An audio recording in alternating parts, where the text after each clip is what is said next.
আপনারা দেখতে পাবেন প্রত্যেকটা রুটি একেবারে এইভাবে ফুলে বলের মতো হয়ে যাবে।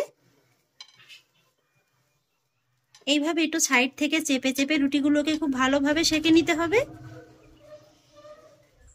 আটা ময়দার রুটি তো অনেক খেয়েছেন, এইভাবে একবার সুজির রুটি খেয়ে দেখুন।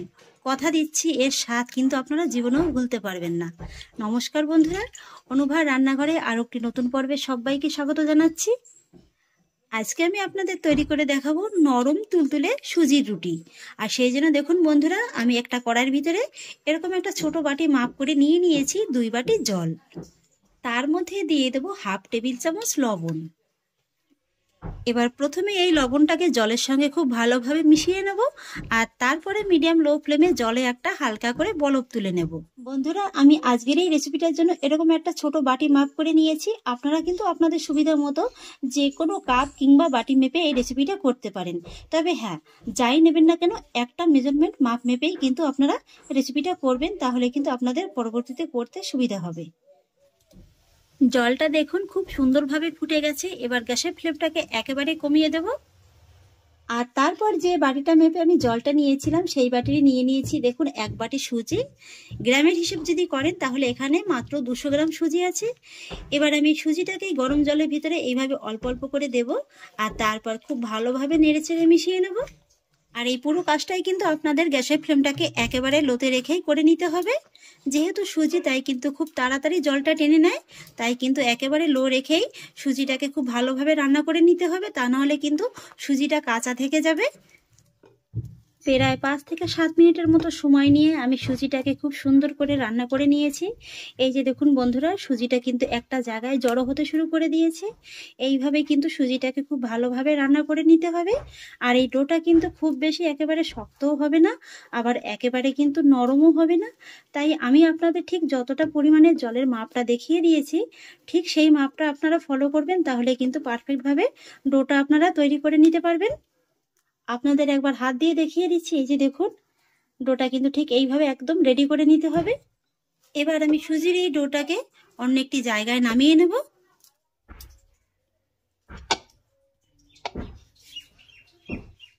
আর তারপরে এই ডোটাকে এইভাবে একটু ছড়িয়ে দিয়ে হালকা করে একটু ঠান্ডা করে নেব। ডোটিকে আমি হালকা করে একটু ঠান্ডা করে নিয়েছি, তবে খুব বেশি কিন্তু একেবারে ঠান্ডা করে নিলে হবে না। আর এবার আমি সুজির এই ডোয়ের ভিতরে বাইন্ডিংয়ের জন্য দিয়ে দেবো 4 টেবিল চামচ ময়দা। আপনারা এখানে ময়দার পরিবর্তে আটাও ব্যবহার করতে পারেন। এবার আমি হাত দিয়ে এই ময়দাটাকে সুজির ডোয়ের সঙ্গে খুব ভালোভাবে মেখে নেব। ডোটিকে আমি খুব ভালোভাবে মেখে নিয়েছি। আর এবার আমি এই ডোটিকে এইভাবে 2 ভাগে ভাগ করে নিলাম, আর তারপরে ডো থেকে ছোট ছোট করে কয়েকটা লেচি কেটে নেব। সব কটা লেচি আমি খুব সুন্দরভাবে কেটে গোল করে নিয়েছি। এবার আমি একটা লেচি নিয়ে নেব, তারপরে পিঁড়ির পরে রেখে এইভাবে লেচিটাকে হাতের সাহায্যে একটু খুব ভালোভাবে গোল করে নেব। এতে করে লেচিটা খুব ভালোভাবে মাখাও হয়ে যাবে, আর খুব সুন্দরভাবে গোলও হবে। সেক্ষেত্রে রুটিটাও কিন্তু খুব ভালোভাবে একেবারে গোল তৈরি করা যাবে। লেচিটাকে এইভাবে যখন খুব ভালোভাবে গোল করা হয়ে যাবে, তখন উপর থেকে সামান্য একটু ময়দা কিংবা আটা ছড়িয়ে দিয়ে লেচিটাকে খুব ভালোভাবে বেলে নিতে হবে।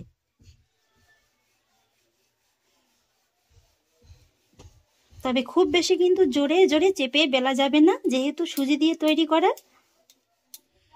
লেচিটাকে আমি খুব সুন্দর করে বেলে নিয়েছি। আর এই লেচিটা কিন্তু একেবারে খুব বেশি পাতলাও হবে না, আবার একেবারে মোটাও হবে না, ঠিক এইভাবেই কিন্তু বেলে নিতে হবে। আর এবার আমি রুটিটাকে ভেজে নেব, আর সেই জন্য গ্যাসে মিডিয়াম লো ফ্লেমে একটা তাওয়া আমি খুব ভালোভাবে গরম করে নিয়েছি। এবার আমি রুটিটাকে তাওয়ার পরে বসিয়ে দেব, আর তারপর কিন্তু মিডিয়াম লো ফ্লেমেই একটু রুটিটাকে উল্টে পাল্টে সেঁকে নিতে হবে। একটা পাশ যখন হালকাভাবে একটু হয়ে যাবে, তখন কিন্তু এইভাবে একটু উল্টে দিতে হবে। আবারও একই রকম ভাবে উল্টে দিতে হবে, আর এইভাবে কিন্তু একটু উল্টে পাল্টে সেঁকে নিতে হবে। আর রুটিটা এইভাবে সেঁকতে সেঁকতেই দেখতে পাবেন যে খুব সুন্দরভাবে একেবারে ফুলতে শুরু করে দিয়েছে। এই যে দেখুন বন্ধুরা, আমার প্রথম রুটিটা কত সুন্দর একেবারে ফুলে গেছে। এই যে দেখুন, ফুলে কিন্তু একেবারে বলের মতো হয়ে যাবে। সুজি দিয়েও যে এত সুন্দর ফুলকো ফুলকো বলের মতো নরম তুলতুলে রুটি করা যায়, আপনারা কিন্তু বাড়িতে না করলে বুঝতেই পারবেন না। আর এই রেসিপিটা না দেখলে কিন্তু কেউ বিশ্বাসই করতে পারবে না যে এই রুটিটা সুজি দিয়ে তৈরি করা। আমার একটা রুটি তৈরি করা হয়ে গেছে, নামিয়ে নেব। আরও একটা রুটি আপনাদের ভেজে দেখিয়ে দিচ্ছি। আর বন্ধুরা, এই রুটিগুলো বেলার সময় একটা জিনিস মাথায় রাখবেন, রুটিগুলো যেন সব দিকে একেবারে সমানভাবে বেলা হয়। এক পাশে পাতলা কিংবা এক পাশে যেন মোটা না হয়ে যায়, তাহলে কিন্তু রুটিগুলো ফুলবে না। আর প্রত্যেকবারই কিন্তু রুটিগুলো ভাজার সময় তাওয়াটাকে খুব ভালোভাবে পরিষ্কার করে নেবেন। আর একটা একটা করে রুটি বেলবেন আর একটা একটা করে কিন্তু ভেজে নেবেন। একসঙ্গে কিন্তু অনেকগুলো বেলে রাখবেন না।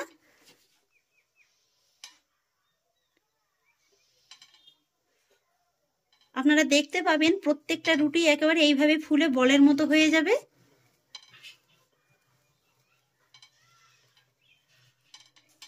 এই রুটিটাও দেখতে পেলেন কতটা ফুলে গেছে। আমার কিন্তু এই রুটিটাও খুব ভালোভাবে ভাজা হয়ে গেছে।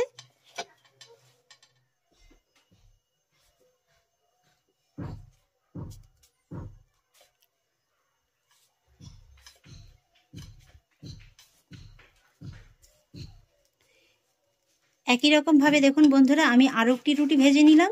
এই রুটিটাও কত সুন্দর একেবারে ফুলে গেছে। আর এইভাবেই কিন্তু আমি সবকটি রুটি ভেজে নেব। একে একে সবকটি রুটি আমি খুব সুন্দরভাবে ভেজে নিয়েছি।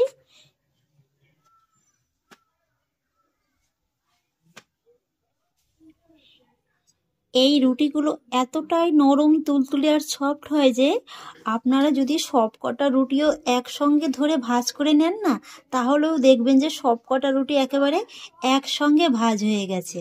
এই যে দেখুন বন্ধুরা, কত সহজে একেবারে দেখুন সবকটা রুটি কত সুন্দরভাবে একেবারে ভাজ হয়ে গেছে। এতটাই সফট হয়। এই যে দেখুন, একেবারে কাগজের মতো পাতলা হবে আর তুলোর মতো নরম হবে। যাদের দাঁত নেই কিংবা দাঁতের সমস্যা আছে তারাও কিন্তু অনায়াসে এই রুটিটা খেয়ে নিতে পারবেন। তাহলে আশা করছি বন্ধুরা, আমার আজকের এই সুজির নরম তুলতুলে ফুলকো ফুলকো রুটি আপনাদেরও খুব ভালো লেগেছে। যদি ভালো লেগে থাকে তাহলে আমাকে অবশ্যই একটা লাইক এবং কমেন্ট করবেন, সেই সঙ্গে বন্ধুদের সঙ্গে শেয়ার করবেন। আর প্লিজ বন্ধুরা, যদি আমার পরিবারের নতুন সদস্য হয়ে থাকেন তাহলে একটা সাবস্ক্রাইব করে পাশে থাকা বেল আইকনটি প্রেস করে দেবেন। ফিরে আসছি এরকমই পরের অন্য কোনো নতুন রেসিপি নিয়ে। সবাই ভালো থাকুন, সুস্থ থাকুন। ধন্যবাদ।